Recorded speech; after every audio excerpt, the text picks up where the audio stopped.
Standard 10 Hindi lesson number 6 Kalidas का प्राणी प्रेम। लेखक का नाम है मोहन राकेश। मोहन राकेश का जन्म पंजाब में अमृतसर में हुआ था। इनका असली नाम तो मदन मोहन गुगलानी था। उनकी दीदी ने मदन मोहन राकेश नाम रखा था। बाद में मोहन राकेश नाम स्थायी हुआ। मोहन राकेश हिंदी साहित्य के अच्छे नाट्यकार, उपन्यासकार और कहानीकार के रूप में अपना नाम अमर कर गए हैं।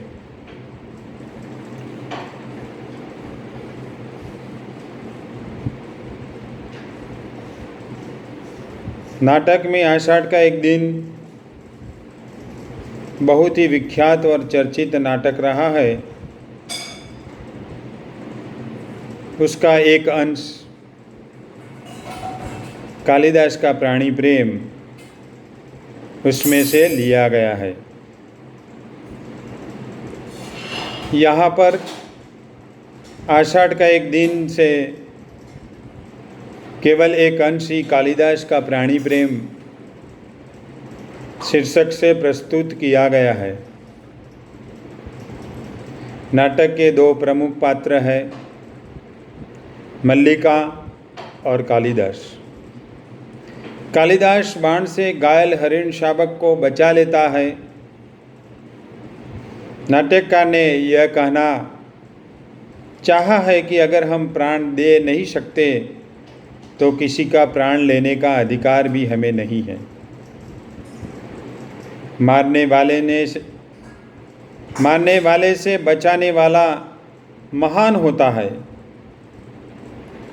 वस्तुतः दंतुल ने शिशु हरिण शावक को घायल कर दिया है।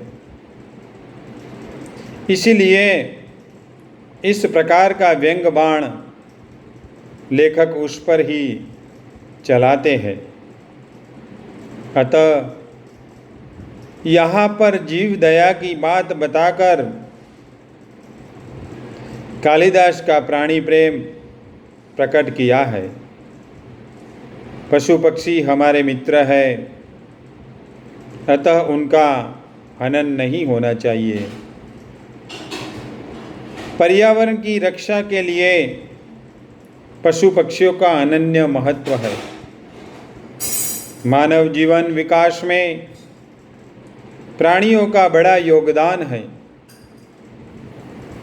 प्राणी मानव के साथी है, इसलिए हमें उनका रक्षण करना चाहिए।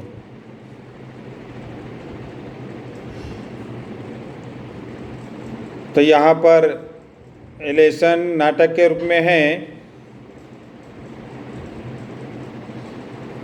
कालिदास एक हरिण शावक को बाहों में लिए पुचकारता हुआ आता है। हरिण शावक के शरीर से लहू टपक रहा है।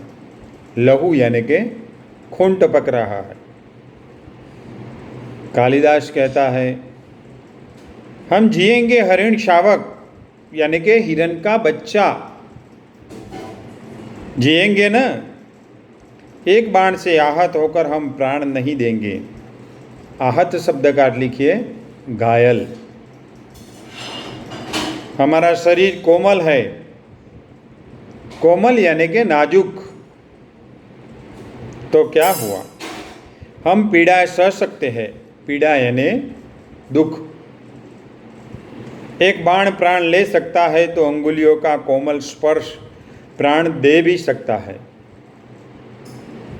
हमें नए प्राण मिल जाएंगे। हम कोमल आस्तरण पर विश्राम करेंगे। आस्तरण यानी के बिछोना। हमारे अंगों पर द्रुत का लेप होगा। द्रुत शब्द का अर्थ लिखिए द्रुत यानी घी। कल हम फिर वनस्थली में घूमेंगे। तो वनस्थली यानी वन की भूमि। कोमल दुर्वा खाएंगे। दूर्वा यानी कि दूब नाम की घास खाएंगे ना।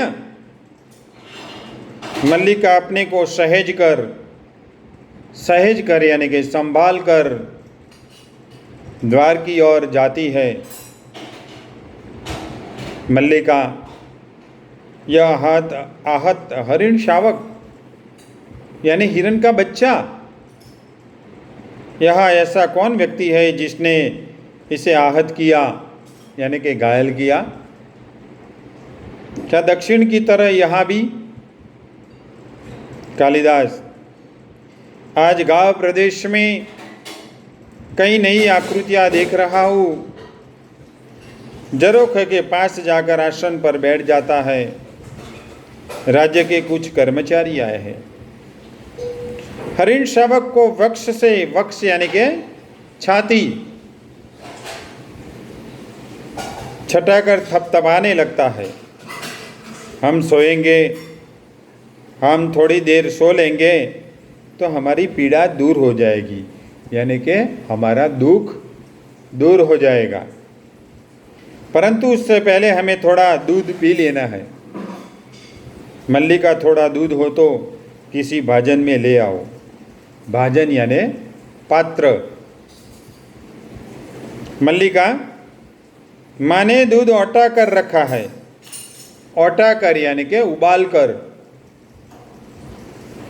देखती हूँ, चूल्हे के निकट रखे बर्तनों के पास जाकर देखने लगती है। अभी अभी 2-3 राज कर्मचारियों को हमने घोड़े पर जाते देखा है।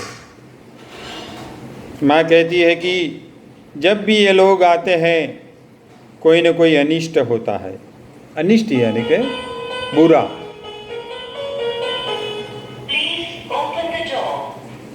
वर्षा के रोमांच के बाद मुझे यह सब बहुत विचित्र लगा। दूध का बर्तन उठाकर दूध खुले बर्तन में उड़ेलने लगती है। माँ आज बहुत रुष्ट है। रुष्ट यानी कि नाराज है।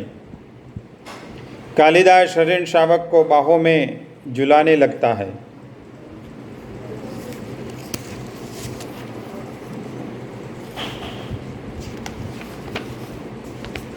कालिदास, हम पहले से सुखी है। हमारी पीड़ा धीरे धीरे दूर हो रही है।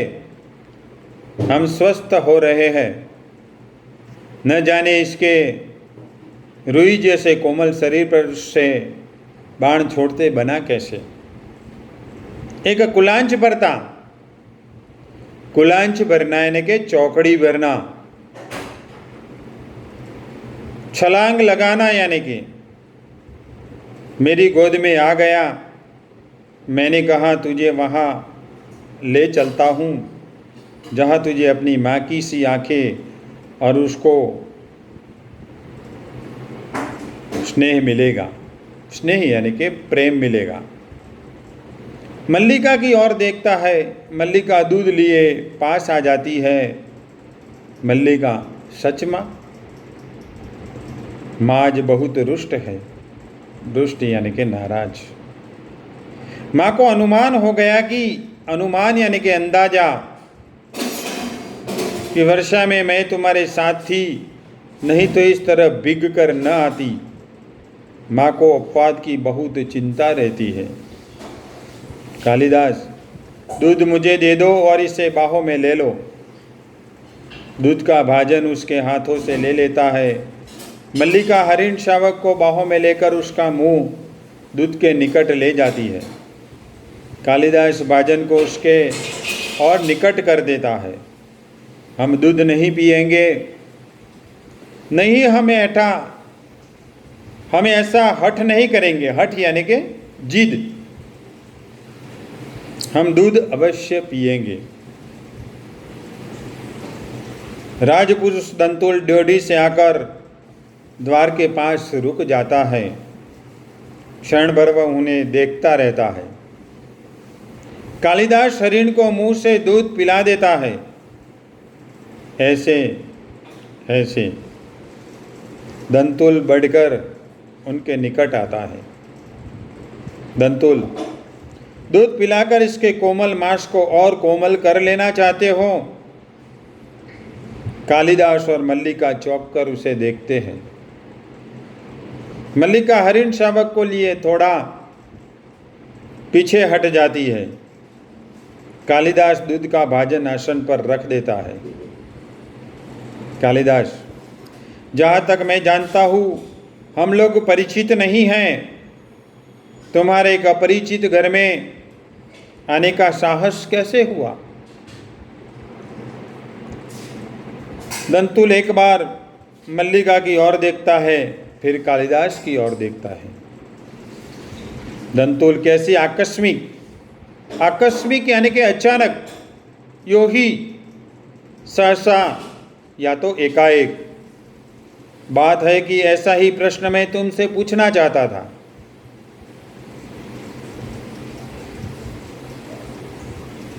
हमारा कभी का परिचय नहीं, फिर भी मेरे बाण से आहत हरिण को उठा ले आने में तुम्हें संकोच नहीं हुआ? यह तो कहो कि द्वार तक रक्त बिंदुओं के चिन्ह बने हैं, अन्यथा इन बादलों से घिरे दिनों में मैं तुम्हारा अनुसरण कर पाता। अनुसरण यानी कि नकल।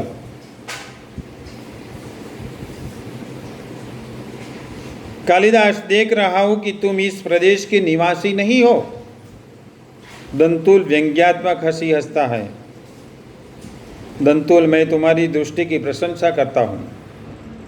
मेरी वेशभूषा ही इस बात का परिचय देती है कि मैं यहाँ का निवासी नहीं हूँ। कालिदास, मैं तुम्हारी वेशभूषा को देखकर नहीं कह रहा।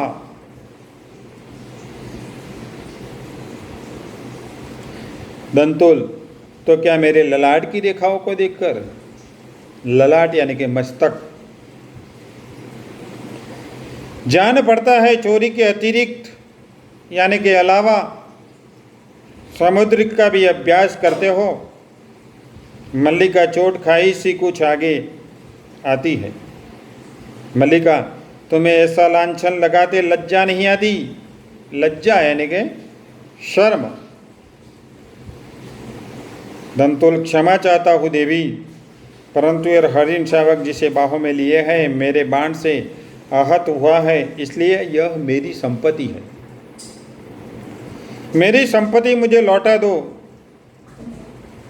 कालिदास, इस प्रदेश में हरिणों का आखेट नहीं होता। आखेट यानी कि शिकार। राजपुरुष, तुम बाहर से आए हो इसलिए इतना ही पर्याप्त है। जितनी चाहिए उतनी मात्रा में। पर्याप्त शब्द का अर्थ, उसका संधि विच्छेद होता है परि प्लस अप्त। हम इनके लिए उन्हें अपराधी न माने। दंतुल, तो राजपुरुष के अपराध का निर्णय गांववासी करेंगे। ग्रामीण युवक अपराध और न्याय का शब्दार्थ भी जानते हो। कालिदास, शब्द और अर्थ राजपुरुषों की संपत्ति है। जानकर आश्चर्य हुआ। दंतुल, समझदार व्यक्ति जान पड़ते हो, फिर भी नहीं जानते कि राजपुरुषों के अधिकार बहुत दूर तक आते हैं। मुझे देर हो रही है, यह हरिण शावक मुझे दे दो। कालिदास, यह हरिण शावक इस पार्वत्य भूमि की संपत्ति है। राजपुरुष और इतनी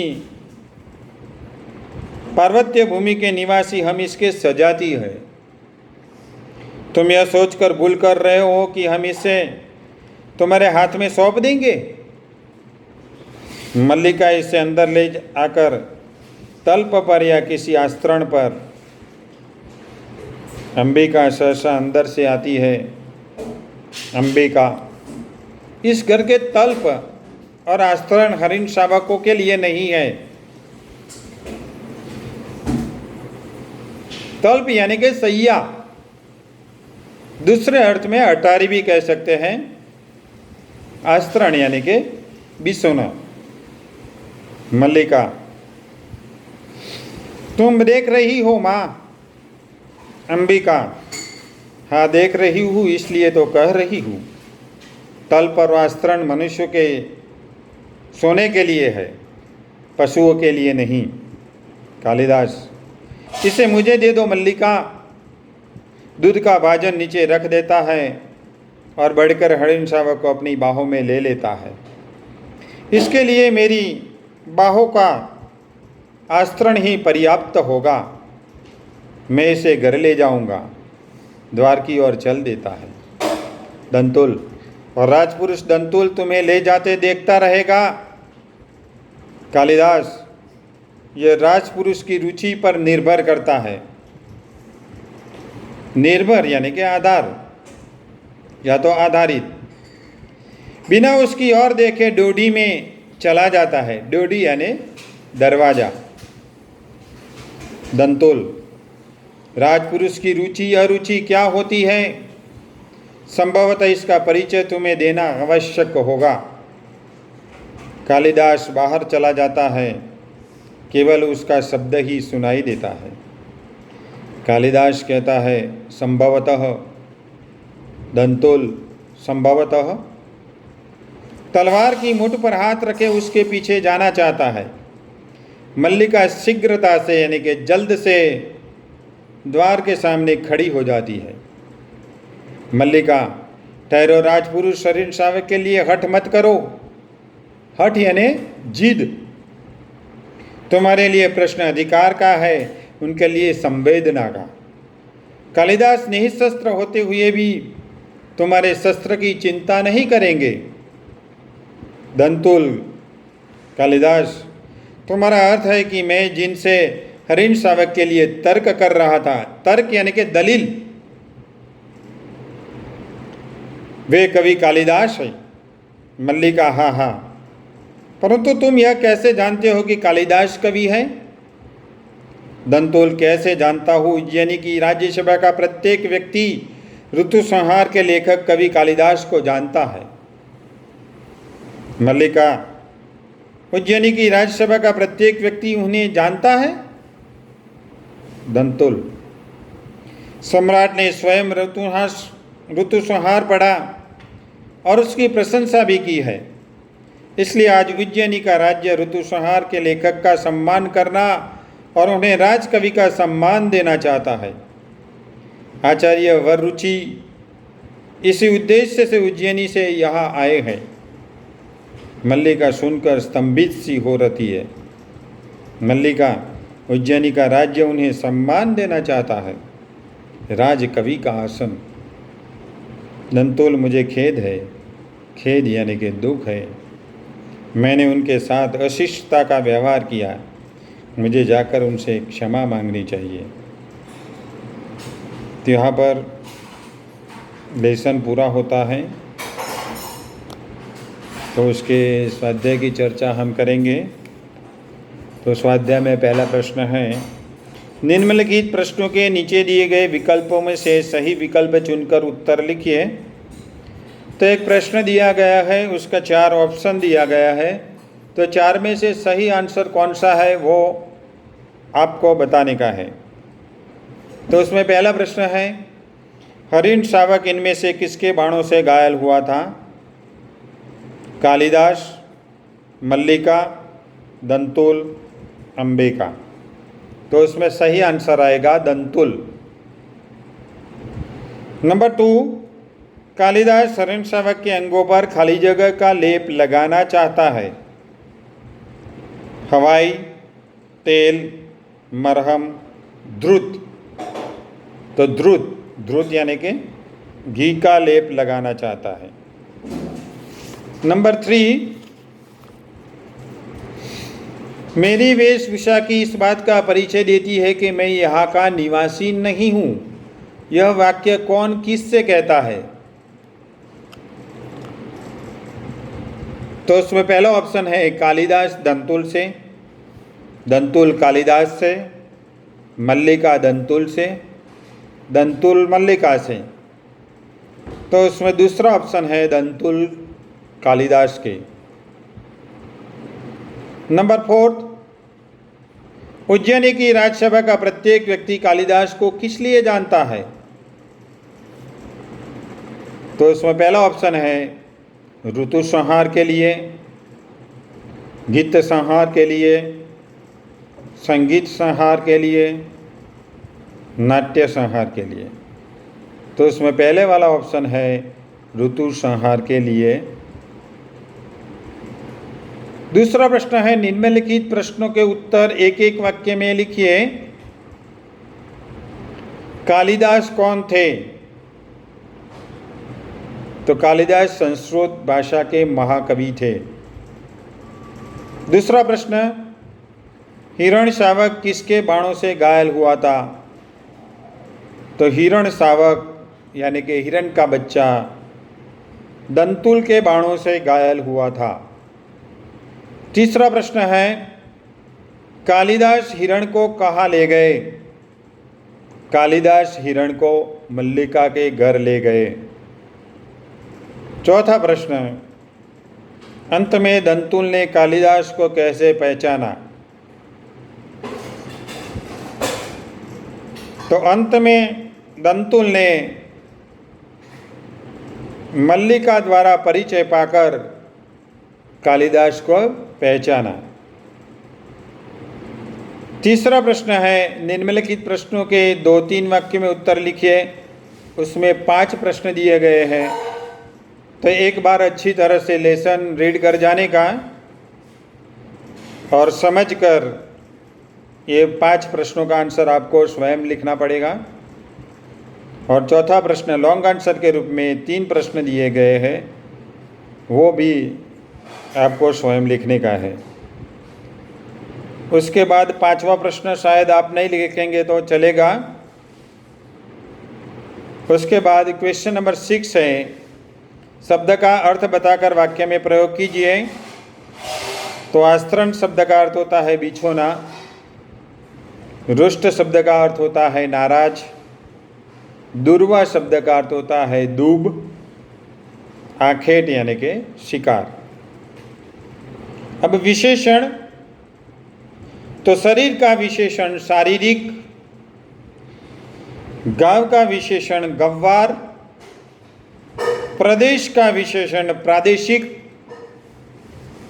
दिन का विशेषण दैनिक और पीड़ा का विशेषण पीड़ित। क्वेश्चन नंबर 8, भाववाचक संज्ञा बनाइए। कोमल कोमलता, बहुत बहुतायत, रुष्ट रुष्टि। क्वेश्चन नंबर 9, 2 समानार्थी शब्द लिखिए। लहू के 2 सेम वर्ड्स रक्त भी कह सकते हैं और खून भी कह सकते हैं। हरिण के 2 समानार्थी शब्द हिरण भी कह सकते हैं और मृग भी कह सकते हैं। ऋतु यानी मौसम, दूध, दुग्ध दूसरे अर्थ में पेय भी कह सकते हैं। तो उसी प्रकार से 9 क्वेश्चन तक आपको लिखने का है। 10वां प्रश्न लिखने की अभी कोई ज़रूरत नहीं है, जो समाज समझाएंगे उसके बाद ही उसका आंसर लिखने का है, अभी मत लिखो। तो उसी प्रकार से कालिदास का प्राणी प्रेम लेसन नंबर 6 यहाँ पर पूर्ण होता है। और तुम्हारी एकम कसौटी आ रही है, इसलिए इस लेसन का स्वाध्याय आपको 2 अगस्त तक दिखाने का है। एकम कसौटी पूरी हो जाए उसके बाद 2 अगस्त को, यानी कि 2 अगस्त तक आपको इस स्वाध्याय का लेसन, इस लेसन का स्वाध्याय आपको बताने का है।